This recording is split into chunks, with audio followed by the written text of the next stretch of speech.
That hollowness that feels like absence of existence.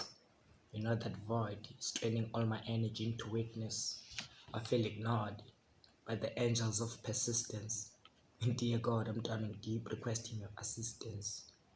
My honest apologies to you is a name in vain. It's just that my foggy happiness isn't covered with pain, so it's questioning me things I don't have answers to explain.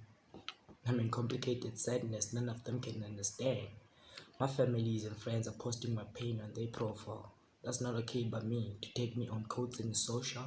I'm lost and confused. I wanna pray hard for my life. I know you're trying, but your actions can be worse than suicide. Don't encourage me to man up and the whole thing will be fine. Nah, don't say that I should stay strong and I'm not supposed to cry. I'm human. I have feelings and I have tears in my eyes. So the best thing you can do right now is stay away from lies. In fact, stay away from all of these and exercise integrity. For those who in need like me, express a little sympathy, because as crazy as this seems, we're in fear of hostility. I'm afraid of depression, the common threat to humanity. See.